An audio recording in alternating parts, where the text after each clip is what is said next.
how long I stay on this date. It's actually fucking ridiculous. Hi guys, Janelle Megan here. I am so excited to tell this story. I based an entire comedy short on how shitty this date was. There's gonna be multiple times in this story where you're gonna be like, bitch, go home. I'm gonna keep that sentence in mind and I will cue you every time you should out loud say, bitch, go home. Because I should have went home, right? We exchanged a few messages on OkCupid. When I say few, I mean 3. I don't do that anymore. If I am talking to you on Tinder, like, we're gonna have a phone conversation, I'm gonna get a background check, I'm gonna check out your Facebook, I'm gonna Google the shit out of you before we even meet up at all. But not the case on this date. We meet up, and he's actually really attractive and really interesting.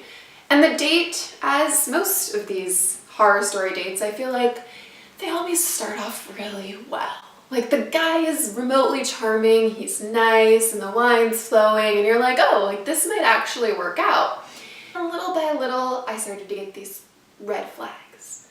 The first red flag was when I told him I was working in PR, and his reaction to it was, why would you ever work in PR? You're gonna be kissing the higher-ups' asses for years, and you're gonna get nowhere in life. Bitch, go home. Things kind of are taking a turn, as in, like, the wine is really flowing. Next thing that he says to me is, this is getting kind of boring. Do you want to go do coke in the bathroom?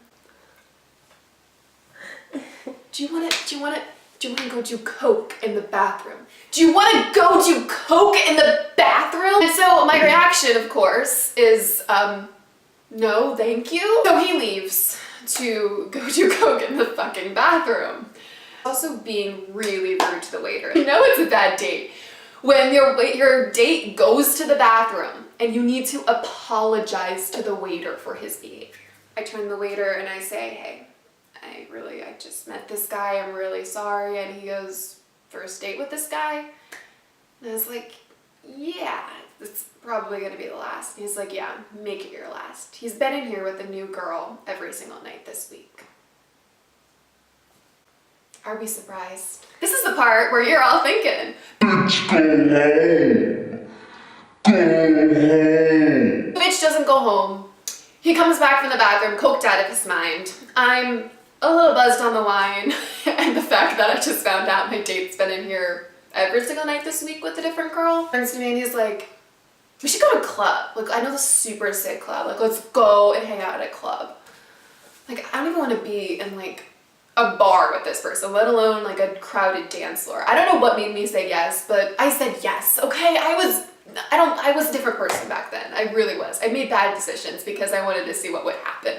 And because I got good stories out of them, obviously. Like, keep in mind, like, he's not completely terrible. Like, he's actually genuinely charming. Like, I think he might actually be a sociopath because he's really good at what he's doing. Like, he's very manipulative.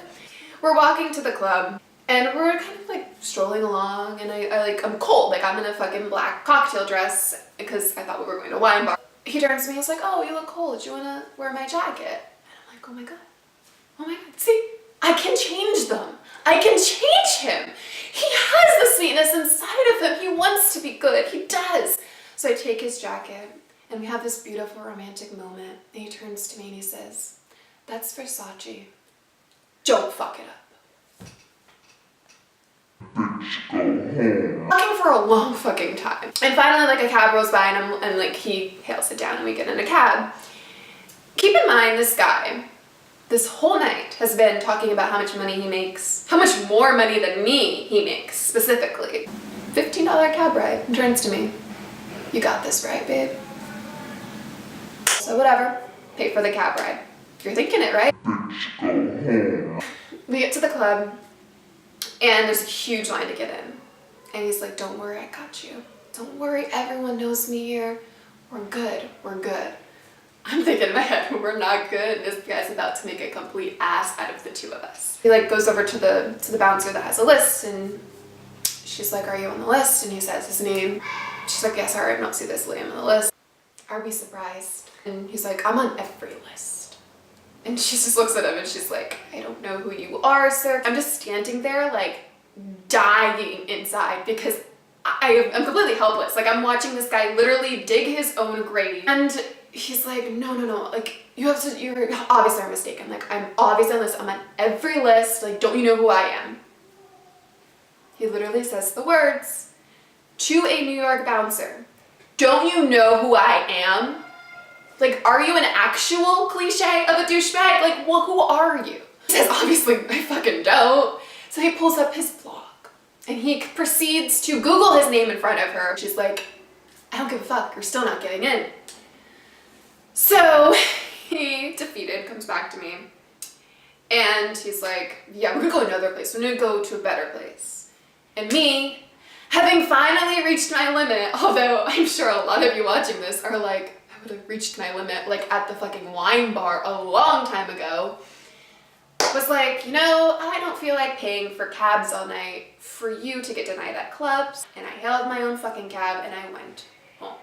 Bitch finally went home. And I would like to say that's the end of the story. I never heard from him again, but I went on a second date with him.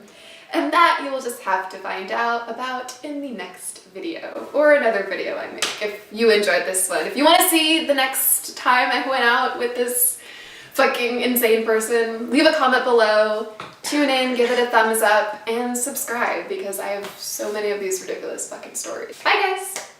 At least I'm gonna get pizza and maybe, you know, some good sex out of it. Maybe I'll stay. Yeah, I haven't gotten laid in a while.